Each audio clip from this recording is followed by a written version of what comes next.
أحمد حسن البكر كان في ذلك الوقت آمر فوج ضمن اللواء العشرين، اللي هو اللواء اللي قائده عبد السلام عارف، صار لواء بعدين، ومسؤول عن منطقة حساسة في بغداد اللي هي الصالحية في الكرخ. نعم. اللي تقع ضمنها دار الإذاعة والتلفزيون، وطبعا في ذلك أهم حاجة اللي سيطر على الإذاعة سيطر على الدولة، يعني يصدر رقم واحد خلاص.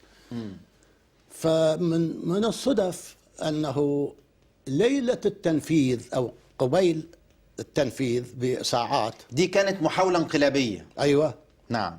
ضد عبد الكريم قاسم، وهي أولى المحاولات الجادة. نعم. ضد عبد الكريم قاسم، لولا وشاية أحد الضباط الصغار، ملازم ثاني، قتل عمه في تكريت، اللي متهم بأنه شيوعي والتيار الشيوعي والى آخره. ويقال الله أعلم، ما أقدر أنه المرحوم صدام هو نفسه اللي قتل هذا الشخص. فطبعا هذا قتل عمه. في مصادر كثيرة قالت، بس قالت المعلومة غير مؤكدة، أنا أيضا دي أول جريمة قتل أنا أنقلها بتحفظ هكذا قيل.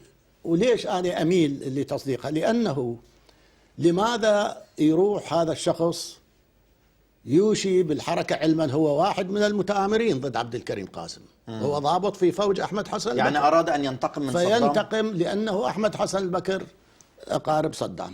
لذلك ربما تكون صحيحة هذه المسألة، ولذلك عبد الكريم قاسم بعد ما جته المعلومة ألقى القبض عليهم وكلهم جابهم للسجن، 12 ضابط.